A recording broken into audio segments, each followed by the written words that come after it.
Bapak mengatakan bahwa Tuhan tidak pernah berhenti untuk tidak maha kuasa, untuk maha kuasa. Nah, faktanya 30 tahun lebih Yesus itu tidak maha kuasa, Pak. Jadi Tuhan pernah kehilangan identitas. Berhenti dia, pensiun dia, Pak. Pensiun dini jadi Tuhan. Gimana itu? Allah Bapa itu yang menciptai Yesus itu nggak sepenuhnya dikasih kepada Yesus. Loh, nggak sepenuhnya. Jadi dia ini Bapak Iya.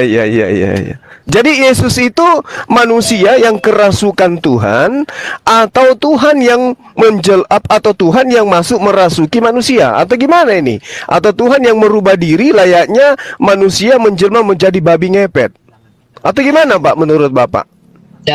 Seharusnya nggak usah gitu pertanyaan, Pak, karena di kitab Kalian aja juga ada pengakuan bahwa Nabi Isa itu dari Roh Kudus. Sampai ada orang sahabat-sahabat Maria mengatakan bahwa dipitnah Maria ini zina, berzina. Ya, Tapi sama bahwa saya ini dari Bapa, anak suci. Dia menjawab padahal masih bayi. Jadi seharusnya Bapak jangan bertanya gitu. Ya. Di mana Bapak aja Bapak gitu. Bapak gini Pak, segala sesuatu yang berasal dari Bapak itu bukan Bapak. Dipahami ini dulu, Pak. Ya, Matius 4 nomor 4, semua ciptaan itu berasal dari firman. Yesus berasal dari firman. Zakaria 12 nomor 1, semua manusia itu berasal dari roh Tuhan, roh Allah. Sama seperti Yesus, Pak. Lalu apa bedanya kita dengan Yesus? Kalau kita, Pak, dari biologis, dari daging. Kalau Yesus itu dari Yesus? roh. Bukan. Kita juga dari roh, Pak. Kita juga dari roh. Kita juga dari biologis. Yesus juga sama. Yesus dari roh, Yesus dari biologis. Jangan dipungkiri itu, Bapak. Bapak kok berani bilang biologis? Emang suaminya si Maria siapa? Loh, jadi yang makan ikan goreng itu bukan biologis, Pak? Enggak, maksud saya kehadirannya itu ke rahimnya Maria itu biologis apa roh? Biologis, Pak. Itu biologis, Pak. Dalam janinnya Maria, dalam rahimnya Maria kemudian ada biologis yang berkembang dari janin, embrio, janin, daging, tulang menjadi manusia. Proses Bapak gini. Proses terjadinya itu itu secara manusia enggak? Begini, Bapak. Enggak. Sekarang begini. Prosesnya itu dulu. Bukan, Pak, bukan. Makanya bukan biologis dia roh. Oke. Kalau istrinya Adam, proses biologis enggak, Pak? Siapa? Hawa, istrinya Adam. Itu dari rusuk. Nah, biologis nggak itu, Pak? Bukan. Nah, itu dia makanya. Apa bedanya dengan Yesus? Kalau Yesus bukan, kalau Maria bukan, itu penciptaan. Loh, Bapak, Hawa itu, Pak, ada bukan dari rahim. Yesus ada dari rahim. Tadi Bapak mengatakan bahwasanya Tuhan itu maha kuasa. Sebagai Tuhan yang maha kuasa, bisa nggak dia membuat wanita itu hamil tanpa suami? Bisa nggak, Pak? Maksud saya gini, Pak, proses biologisnya itu daging tidak seperti manusia. Artinya ada laki-laki, ada perempuan. Ini dari roh. Itu yang sama, Pak. Nah, kalau Hawa gimana? Kalau Hawa gimana, Pak? Kalau itu kan Hawa di kitab saya juga itu kan penciptaan Hawa itu dari rusuk tidak baik seorang. Iya, sendiri. Ada nggak biologis, Pak, wanita dengan pria di situ? Ada nggak, Pak? Siapa? Ada nggak istri Adam yang melahirkan Hawa? Tidak ada, itu penciptaan, Pak. Lah, Yesus apa namanya, Pak? Yesus apa namanya? Itu dari roh. Lah, Hawa ini bisa hidup dari mana? Hawa bisa hidup dari mana, Pak? Ya dikasih napasnya. Yesus? Yesus gimana, Pak? kedatangan Yesus itu ke dunia ini itu dari firman roh yang datang ke Maria, makanya lahir Yesus. Itu kan bukan secara daging, bukan secara biologis. Tapi dia diproses di dalam rahim wanita, betul? Betul. Hawa diproses di mana, Pak? Hawa nggak diproses, itu dari rusuk. Hebat mana prosesnya Yesus daripada prosesnya Hawa? Kadang saya. Hebat mana, Pak? Hebat mana prosesnya Hawa daripada Yesus? Hebat Hawa sama Melkisedek. Jawab gitu aja, Pak, repot. Ayo Pak, Anda membawa berita baik. Coba berita baiknya itu jangan sampai hoaks. Beragama itu kata Yesus harus dengan akal budi, Pak. Jangan dengan iman. Karena di dalam Amsal 3, Pak, nomor 5 dikatakan, berpeganglah kepada firman Tuhan, jangan berpegang kepada pikiran sendiri, pendapat sendiri. Anda percaya enggak dalil itu? Ya, saya percaya dengan itu. Makanya kalau saya beragama itu iman. Jadi makanya kalau logika kita bikin nanti, ini nanti tidak cocok dengan iman. Nggak mampu kita gitu, nggak mampu. Bukan tidak mampu, Pak. Mohon maaf, bukan tidak mampu. Iman Anda akan tertolak kalau disandarkan kepada akal. Karena iman Anda itu cuma akal-akalan. Nggak boleh gitu, Bang. Bukan akal-akalan. Sekarang gini. Ya, silakan. Sedikit saja. Nah, begini ya, Ki. Kalau kita berdasarkan iman itu nanti akan terlepas semua ya. Kenapa? Saya pernah mempunyai kambing ya. Kambing itu saya beli dari semenjak kecil dan tidak pernah dia dikawini oleh jantan lain ya. Tapi dia bisa beranak berkali-kali. Waktu itu saya kebingungan. Ternyata saya pertanyakan sama para petani-petani lain ya, ternyata kambing itu bisa menggesek-gesekkan badannya pada kandangnya. Itu hamil. Maka tidak mustahil jika bisa hamil dan beranak pinak. Nah, maka tidak mustahil ketika Allah menciptakan manusia yang bernamakan Yesus alaihissalam melalui kandungan Maria tanpa ada ayah, itu tidak mustahil karena kambing saya waktu itu ya menggesek-gesekkan badannya ke kandangnya, itu hamil. Itu prosesnya. Itu loh. Jadi maksud Bapak si Maria itu kayak kambing itu terlalu naif itu, Pak? Bukan begitu maksudnya. Bapak ini pelecehan. Masa Bunda Maria disangka kambing, Pak? Gimana sih Bapak ini? Janganlah analoginya. Janganlah membawa Santa Maria perawan yang suci itu dianalogikan menjadi kambing. Bapak jangan kotor sekali pikiran Anda, Pak. Gitu loh, Pak. Bukan, dengarkan dulu. Maka dari itu, jikalau cerita kekuasaan Allah itu yang dimaksud, faham? Nah, kalau memang kitab suci Anda itu benar menjadi sebuah sandaran informasi, sebuah keimanan, seperti yang saya uraikan tadi, ya, bahwasanya tentang peristiwa-peristiwa saja yang pernah terjadi pada zaman dahulu menurut Bible itu pun terlepas semua, ya, seperti yang saya uraikan tadi, yang dimana Markus dengan Yohanes ini saja saling bertentangan ketika Maria mendatangi kuburnya Yesus itu ya, menurut Yohanes masih gelap gulita, tapi menurut Markus matahari sudah terbit tinggi. Mana yang benar dari keduanya? Menurut Markus ya, Maria datang ke kubur Yesus itu beramai-ramai, tapi menurut Yohanes Maria mendatangi kubur Yesus itu sendirian dan tidak sampai masuk. Ketakutan dia berlari. Namun menurut Markus dia masuk dan ada seorang pemuda di situ memberitahu bahwasanya Yesus dari Nazaret itu sudah bangkit. Namun di Yohanes dikatakan Maria berkata bahwasanya mayat Tuhan itu hilang, dicuri maling. Itu loh maksudnya. Maka dari itu keimanan itu berdasarkan apa yang tertulis di dalam kitab suci sebagai informasi, itulah sandaran keimanan. Namun apabila keimanan kita disandarkan kepada tulisan-tulisan yang dikatakan kitab suci namun informasinya itu simpang siur, maka tidak layak kitab suci itu kitab itu disandarkan sebagai pedoman kitab suci sebuah keimanan. Oke, monggo lanjut, akhi. Pak penyebar berita baik. Itu dari Saya mau tanya Pak, ini tadi Pak, dikirim satu Tuhan itu kan Maha Esa ya Pak, Maha segala-galanya ya Pak. Pak, Ya, Tuhan itu Maha segala-galanya bukan Pak?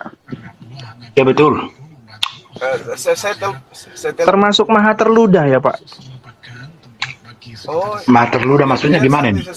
Bapak bisa baca di Matius 26:67 Pak. Lalu mereka meludahi mukanya dan meninjunya, orang-orang lain memukul dia. Nah ini kan yang ludahin banyak orang Pak. Jangan-jangan Betul. satu peleton tentara Romawi itu Pak yang ludahin. Berarti Maha terludah nggak Pak itu? Iya. Oh berarti Maha terludah ya Pak? halo Gini loh Pak, gini ya. Marianto itu Jadi telepon dari Iya, asumsi iya, kalian Maha terludah nggak itu Pak? Bapak lebih bangga mana? Punya Tuhan yang Maha Esa atau Maha terludah Pak? sekarang kenapa kalian bahwa Yesus itu tidak mengatakan Tuhan? Padahal dia kan suci, tidak Oh, itu tuh, berdosa. Pak, ada ayatnya. Lalu mereka meludahi mukanya, nyanya huruf besar tuh Pak. Dan meninjunya, nyanya huruf besar tuh Pak. Dan Ya, orang betul. lain memukul dia, D-nya huruf besar tuh Pak. Dia tuh. Berarti itu Maha tertoyor-toyor juga Pak, kepalanya ditoyor-toyor Pak. Nah terus? Nah, Bapak lebih bangga mana? Sama Tuhan yang Maha Esa atau Maha terludah sama Maha tertoyor-toyor kepalanya? Jangankan diludahin Pak. Waktu dia penyalipan aja disiksa. Ditendang di apa ya? Ya namanya di dunia, dia kan manusia biasa dulu di dunia. Makan roti. Jadi jangankan diludahin, ditendang, di apa, dipukul, disiksa. Kok cuma diludahin doang itu mah nggak seberapa. Loh, Kak, yang ludahin satu kompi jangan-jangan itu Pak. Karena banyak kan tentara Romawi Pak. Kalau yang ludahin Iya, satu orang nggak apa-apa Pak. Kalau yang ludahin satu kompi gitu banyak lagi ludahnya Pak. Apa nggak Maha terludah itu mandi ludah Pak? Jangankan diludahin, udah disiksa, disalib, dia apa. Makanya gini Pak, ada nats yang menulis betapa besar kasih Allah kepada manusia sampai anaknya yang tunggal itu dikorbankan untuk menembus dosa manusia. Jadi ajaran Kristen itu kasih. Makanya kalau kita ditampar pipi kanan, dikasih pipi kiri. Nggak membalas. Nah, jadi kalau kita dilempar pakai batu, kita lempar pakai pisang, akan unik. Makanya ajaran Yesus Pantes itu Pak. bilang, Pantes Dengar di dulu, Indonesia ajaran- ini. Pantes di Indonesia ini dijajah, diambil batu baranya, jangan segan-segan, ambil juga nikelnya, ambil juga emasnya, ambil semuanya lah ambil, karena begitu ajaran kasih, makanya Indonesia dijajah begitu, ajaran beda kasih. Pak. Kalau itu karena bodoh Indonesia. Sama Kalau ke situ Pak, hari- katanya kalau ditampar pipi Bukan. kanan kasih pipi kiri. Indonesia diambil batu baranya, jangan sungkan-sungkan, emasnya ambil sekalian, apalagi Beda, nikel Pak. ambil, apalagi borong semua sawit semua ambil semuanya ambil, ajaran kasih itu Pak. Ajaran kita itu, kalau kita dilempar pakai batu, jangan kau balas pakai batu. Lempar dengan pisang. Ditampar kau pipi kanan, jangan tampar lagi. Kasih pipi kiri. Itu ajaran kita kasih. Apapun dibilang orang, makanya kita kalau Iya Pak, bener Ya, itu Pak. ajarannya. Belanda kan Makanya datang kita ke sini kan Pak. ngambil batu bara, ngambil rempah-rempah tuh. Kata orang Indonesia, ini ajaran kasih, jangankan rempah-rempah. Ambil batu baranya, emas ambil, keruk semuanya, ambil semua Indonesia ambil lah semuanya. Sampai perempuan-perempuannya juga diambil sama Belanda Pak. Gara-gara Ini, ngambil Pak. rempah-rempah itu kan. ini Pak diskusi keimanan bukan politik. Loh bukan politik itu, ya, agama kasih yang bawa siapa Pak? Belanda kan? Sama kan? Beda Pak itu. Jangan kamu campur aduk. Itu politik itu. Belanda. Sekarang Bapak ke makam Belanda pernah nggak Pak? Ke makam orang-orang Belanda. Waktu Bapak ke makam Belanda itu banyak nggak tanda salibnya di makamnya mereka di atasnya? Nah, ya sudah. Berarti mereka kan mengamalkan ajaran kasih, mengajarkan ajaran kasih. Ketika negara yang dijajah, entah itu rempah-rempahnya diambil, jangan ragu. Ambil yang lain, batu bara ambil, emas ambil, semua ambilin. Pokoknya ambilin lah. Gitu. Jangan marah-marah bos. Jangan marah-marah, Pak. Jangan campur adukan politik negara ke Jangan ini. campur aduk kan itu kenyataan Pak, Israel. Itu kalau udah gitu itu mengenai kedaulatan negara. Ini kan Oh, enggak kenal ke negara. Zaman dulu gimana emang? sharing keimanan kita ini, bukan gitu. Jangan ngaur. Pak, dari saya sedikit, Pak. Jadi gini, Iya. Pak. Di dalam kitabnya orang Yahudi dikatakan gini. Di dalam Keluaran 23 nomor 7, haruslah kau jauhkan dirimu dari perkara dusta. Orang yang tidak bersalah dan orang yang benar tidak boleh kau bunuh. Sebab aku tidak akan membenarkan orang yang bersalah. Sekarang menurut data ini, boleh nggak Yesus itu dibunuh, Pak? Tadi aku udah ceritakan Bang. Jadi sebelum penyaliban itu juga kan itu udah ada apanya tuh. Najar ya. Jadi udah ada perencanaannya itu. Makanya kalau ini kita perdebatkan nggak bisa habis Pak. Masa Tuhan dibunuh? Masa Tuhan Kristen dibunuh? Enggak, ini data ini jadi, dulu sebagai manusia Yesus itu kan bukan jahat Pak. Nah dalilnya ini boleh nggak dia dibunuh Pak? Boleh nggak? Sisi kemanusiaannya boleh nggak dibunuh? Keluaran 23 nomor 7. Gini Pak, kalau dulu di budaya Yahudi itu kalau orang salah mencuri itu hukumannya kayak hukum apalah syariat Islam gitu ya, tangannya gitu. Nah, itu salahnya Yesus apa Bang? Kenapa dibunuh? Itu udah dinajarkan itu diapain. Jadi itu yang pencipta yang mengatur itu semua, bukan keinginan dia. Di mana? Justru yang pencipta ini yang mengatakan orang benar jangan kau bunuh, orang yang tidak bersalah tidak boleh kau bunuh. Ini yang pencipta yang mengatakan begitu. Iya betul. Tapi nah sekarang kan, Yesus boleh tidak dibunuh Yesus? Kan itu yang ngatur, yang bikin skenario-nya itu kan Allah Maha Kuasa. Bikin di mana itu Pak? Di mana itu skenario-nya tertulis? Di kitab. Jadi nanti kamu akan ada penyaliban, nanti hari ketiga kamu bangkit kembali kan ada. Itu nggak ada itu Pak. Itu nggak ditemukan itu Lukas 24 44 sampai 46 itu nggak ditemukan di Taurat dan kitab para nabi. Itu bohong Pak. Makanya Amsal 19 nomor 9, saksi dusta tidak akan luput dari hukuman. Orang yang menyembur-nyemburkan kebohongan akan binasa. Jadi hati-hati Bapak menyemburkan satu kebohongan karena itu tidak benar. Mazmur 5 nomor 6, engkau membinasakan orang-orang yang berkata bohong. Tuhan jijik melihat penumpah darah dan penipu. Nah, sekarang gimana ini itu aja, Bang. Ini aja Bang. Kalau memang tadi saya jawab omongan Abang, kenapa ada pembunuhan? Nah, sekarang benar-benar itu rencana manusia, kenapa dia diangkat ke surga setelah bangkit? Ya, itu dia diangkat ke surga itu karena diselamatkan dari pembunuhan Pak. Katanya tadi Anda mengatakan, inilah anakku yang kukasihi, kepadanya aku berkenan. Katanya dikasihi. Yang namanya dikasihi itu adalah kekasih. Yang namanya kekasih ketika dia terancam bahaya diselamatkan Pak. Makanya Yesus ketika dilihat di dalam Mazmur 91, Yesus itu diselamatkan dari segala macam bahaya. Jadi kalau dia diangkat, ya itu karena dia kekasih Allah kan gitu Pak. Kepadanya lah aku berkenan. Inilah anakku yang kukasihi. Kalau dikasihi ya disayangi Pak, bukan malah disuruh orang bunuh. Sampai besok juga kita berdebat tidak akan tuntas karena pemahaman kalian mengenai agama Kristen itu dengan logika dan rasionalisme. Kalau kita nggak gitu, nggak semata-mata semua logika. Nah, sekarang kenapa diciptakan Yesus itu lahir ke dunia ini? Itu rahasia siapa? Itu kan walau alam, kan Tuhan yang tahu itu. Sekarang bisa nggak kau beda itu? Kenapa diciptakan Yesus itu ke dunia ini tanpa Bapa? Artinya dari perawan Maria. Bisa kau jawab nggak itu? Bisa. Apa? Ya, coba Anda lihat di dalam Lukas 2 nomor 22. Apa dibilang? Yesus itu kemudian bagi Bani Israel, Tuhan memberi tanda-tanda, mukjizat dan kekuatan kepada perantara dia, antara manusia dengan Tuhan. Maka Tuhan kemudian mengambil Yesus sebagai perantara untuk memperlihatkan kekuasaan dan tanda-tanda kepada Bani Israel. Betapa maha kuasanya Tuhan itu. Terjawab gitu, sudah. Pak. Berarti Allah Bapa itu tidak berwujud dengan menyatakan dia ke Yesus Kristus itulah kasih Tuhan. Udah. Terjawab sudah. Tuhan itu menampakkan dirinya melalui Yesus Kristus itu yang sebagai manusia bisa dipegang, bisa diraba. Itu udah terjawab.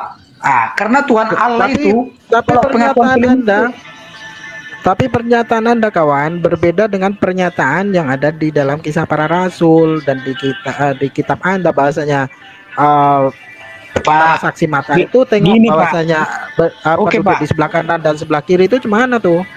Pak, kamu aja sendiri, kamu itu nggak bisa kau kuasaan semua. Jadi jangan comot sana comot sini. Kamu juga nggak bisa, Pak. Nanti kalau saya kasih ayat, nanti kamu putar balik juga kan? Ayo kita debatkan, kita dua arah. Gitu. Korelasikan, ayo. Tidak mampu juga kamu menguasai kitab kamu itu. Ya, jadi jangan comot Saya sana. sudah bilang iya. Saya sudah bilang iya kok bilang tidak menguasai. Kalau saya tidak menguasai, tentu saya tidak akan bilang iya. Maka dari itu saya kuasai, maka saya bilang iya.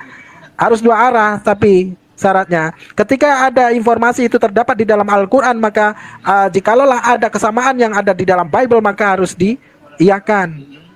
Jangan ditolak. Kristen senang menolak hal itu, soalnya mengais-ngais Al-Quran, tapi begitu ada korelasinya yang ada pada Bible, menolaknya. Itu. Jadi kalaupun Anda memang punya kemampuan untuk mendebat saya dengan Al-Quran, silakan.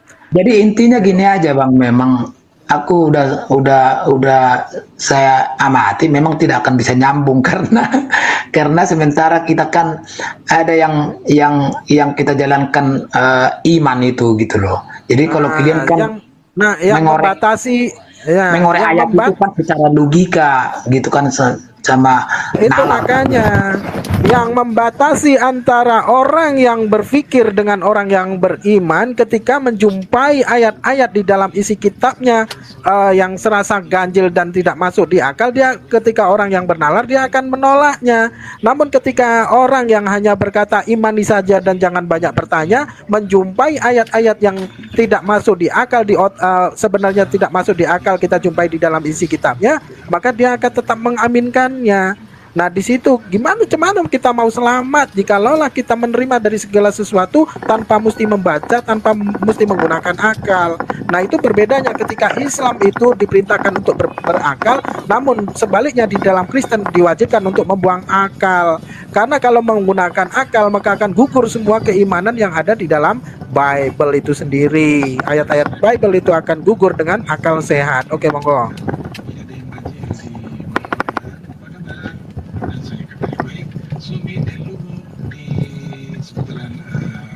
Jadi gitu aja itu, Bang. Jadi memang tidak akan selesai perdebatan kita ini. Tidak akan selesai. Karena itu, jadi kalian keinginannya harus logika semua. Sementara kan beriman ini tidak bisa logika. Tidak bisa logika.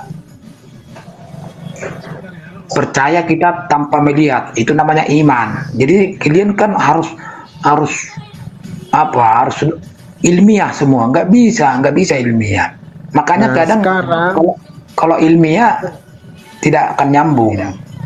Nah sekarang sekalipun kita bodoh pun ya, tidaklah mungkin orang itu akan mempercayai bahasanya Tuhan itu mati, gitu loh ya. Tuhan menjelma menjadi manusia ya.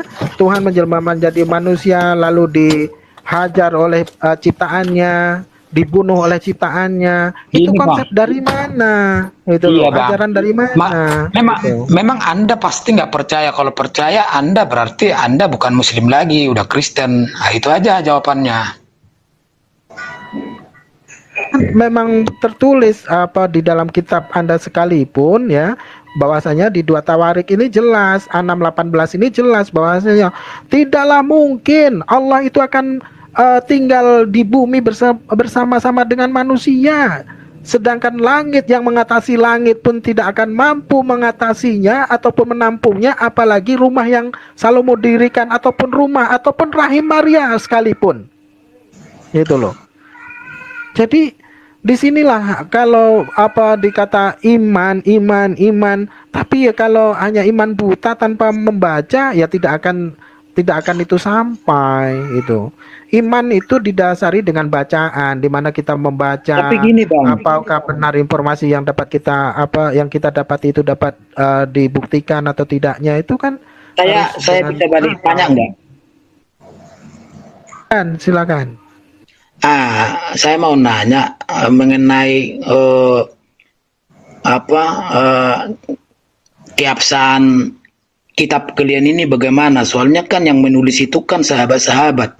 Sementara kita ragu, jangan-jangan apa yang dinubuatkan Nabi itu tidak itu yang ditulis sahabat, kan gitu. Salah satu itu yang kan menjadi keraguan Anda, ayat yang membuat Anda ragu yang bunyinya seperti apa? Pada surah berapa, ayat berapa? Coba uraikan pada kami, pada saya artinya semua yang dimana semua anda ragu itu. semua Semua ya. artinya isi kitab itu. Seisi Al-Quran itu semuanya palsu, semuanya tidak benar gitu ya. Oke. Bukan Ketika nggak benar, Al-Quran, keabsahannya bagaimana gitu loh. ya keabsahannya kalau makanya kita buktikan di sini mana yang lebih benar, informasi itu kita dapatkan melalui Bible maupun Al-Quran. Oke ya. Ketika Bible mengatakan bahwasanya Fir'aun itu hilang tenggelam oleh air untuk selama-lamanya. Namun berbeda halnya ketika Al-Quran mengatakan akan kuselamatkan jasadnya ya sebagai tanda pengingat bagi orang sesudahnya. Nah sekarang mana yang lebih otentik dari apa yang disampaikan dari kedua kitab suci ini, kitab menurut Bible dan Al-Quran? Karena buktinya tadi yang ada di lapangan mengatakan bahasanya Fir'aun itu ternyata jasadnya dapat ditemukan dan diselamatkan, jasadnya diselamatkan. Namun menurut Bible hilang untuk selama-lamanya. Coba, gimana? Bang, Lagi kalau yang lain. kalau Firaun itu bang, apa yang diselamatkan itu si Nuh, Nabi Nuh. Kalau Firaun itu hangus semua.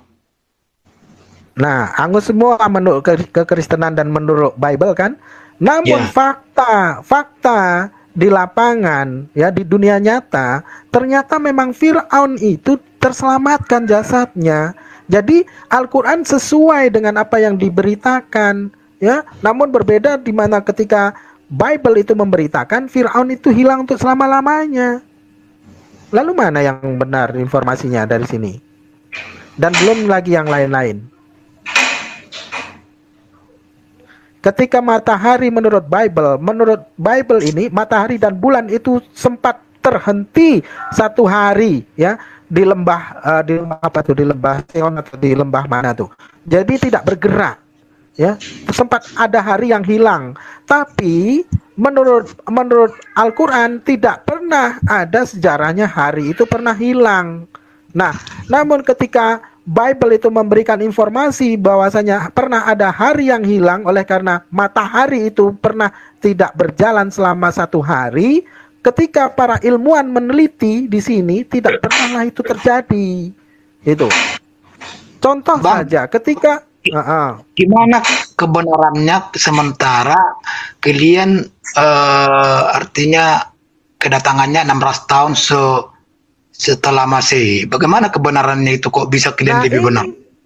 Nah ini kan tadi sudah saya ucapkan. Anda bisa menyimak perkataan saya atau tidak? Anda mempunyai senjata untuk berdebat atau tidak? Bukankah saya sudah menguraikan? Al-Quran Bible mengatakan Fir'aun tenggelam oleh air untuk selama-lamanya alias hilang. Namun berbeda halnya Al-Quran yang memberikan informasi dengan menepis perkataan Bible bahwasanya jasad Fir'aun itu tidaklah hilang dan jasadnya itu diselamatkan, dan terbukti ada jasadnya dapat diselamatkan, tidak busuk, tidak hilang, tidak dimakan cacing, tidak dimakan ikan. Nah, utuh dia. Lalu bagaimana? Nah, sekarang ketika Bible memberikan informasi ular makan debu ya, ular makan debu, terus singa makan jerami. Ketika para ilmuwan meneliti hal itu tentang apa yang menjadi informasi di dalam Bible itu diteliti, ternyata tidaklah seperti itu. Belum pernah ada terjadi bahwasanya ular itu memakan debu ataupun singa itu makan jerami. Itu tidak pernah itu terjadi, itu kawan. Ya, namun berbeda dengan Al-Quran yang dimana Al-Quran itu memberikan informasi-informasi bahwasanya apa yang terjadi di alam ini ya bukan Islam yang menemukan. Jauh sebelum para ilmuwan Kristen dan Yahudi menjumpai suatu hal yang menurut mereka itu adalah hal yang luar biasa dan dipatenkan oleh mereka, ya. 1400 tahun lebih Al-Quran sudah memberitakan itu. Ketika mereka mematenkan hak penemuannya, lalu diberikan tahu informasi bahwasanya Al-Quran sudah terlebih dahulu menginformasikannya. Nah, maka dari itu, ya, orang-orang yang menggunakan akal, ya, orang-orang yang menggunakan akal, dia akan memilih Islam sebagai jalan keselamatannya. Oleh karena apa? Al-Quran tidaklah bertentangan dengan sains modern. Al-Quran tidaklah bertentangan dengan kehidupan nyata. Al-Quran dapat mengatur sendi-sendi kehidupan, yang sendi-sendi kehidupan itu sendiri adalah kenyataan sehari-hari yang kita lakukan. Gitu. Nah, ketika kenapa para ilmuwan itu kebanyakan dari Kristen, ya, terus ilmuwan di abad-abad pertengahan itu adalah ilmuwan Muslim yang menonjol kala itu. Kenapa Allah biarkan ilmuwan Muslim itu tenggelam, tidaklah menonjol, melainkan orang-orang kafir lah yang menonjol, dapat menjumpai segala sesuatu apa yang para ilmuwan dahulu tidak jumpai. Itu kenapa? Karena apa? Agar menjadi sebuah tanda bukti bahwasanya informasi yang terdapat dalam Al-Quran itu benar. Dan maka dari itu, kebanyakan dari orang-orang pandailah, para ilmuwan lah, para sarjana-sarjana ilmuwan lah yang pada akhirnya memeluk Islam oleh karena mereka menjumpai sesuatu yang sudah Al-Quran sampaikan. Itu. Apalagi? Silakan Anda pertanyakan. Oh gitu ya. Makanya aku tahu juga waktu kejayaan Islam di abad 12 menguasai segala-galanya, tapi sekarang ini udah jauh tertinggal. Nah, jadi betul. Kenapa jauh tertinggal? Oleh karena apa? Jikalau Allah tetap naikkan para ilmuwan Muslim, lalu ilmuwan Muslim itu dapat menemukan sesuatu yang ada di bumi ini, maka orang-orang kafir akan berkata, Al-Quran itu bohong. Al-Quran itu ditulis setelah para ilmuwan itu menjumpai begini, menjumpai sesuatu yang mereka sudah jumpai, lalu dituliskan. Kan begitu jadinya. Akan menjadikan sebuah fitnah bagi Al-Quran itu sendiri. Namun Allah berkehendak lain. Sebentar. Tunggu sebentar. Namun Allah berkehendak lain. Allah biarkan orang-orang kafir itu menjumpai dari segala sesuatu apa yang mereka ingin jumpai, ya, agar menjadi sebuah bukti tanda bahwasanya Al-Quran itu benar. Jauh sebelum para ilmuwan itu menjumpai dari apa yang mereka ingin jumpai, Al-Quran sudah terlebih dahulu memberitakannya. Maka dari itu, kebanyakan dari orang-orang yang masuk Islam itu adalah orang-orang yang cerdas di dalam keilmuannya ketimbang orang-orang yang cukup imani saja. Oke, monggo. Sebentar Pak, sebentar. Ini saya lagi sibuk, kebetulan udah sholat asar. Bisa dilanjutkan nanti, Pak Mualaf. Oke. Siap. Iya, ini saya juga lagi sibuk, kebetulan asar juga. ya oke Bang. Nanti kalau juga udah, saya ini habis baterai ya. Oke. Ketemu lagi nanti. Oke, baik para Ikhwan Fillah, demikian dulu. Bang Umar masih sibuk. Nanti kalau udah nggak sibuk, aku buka lagi ya. Akhir kata dari saya ucapkan assalamualaikum warahmatullahi wabarakatuh.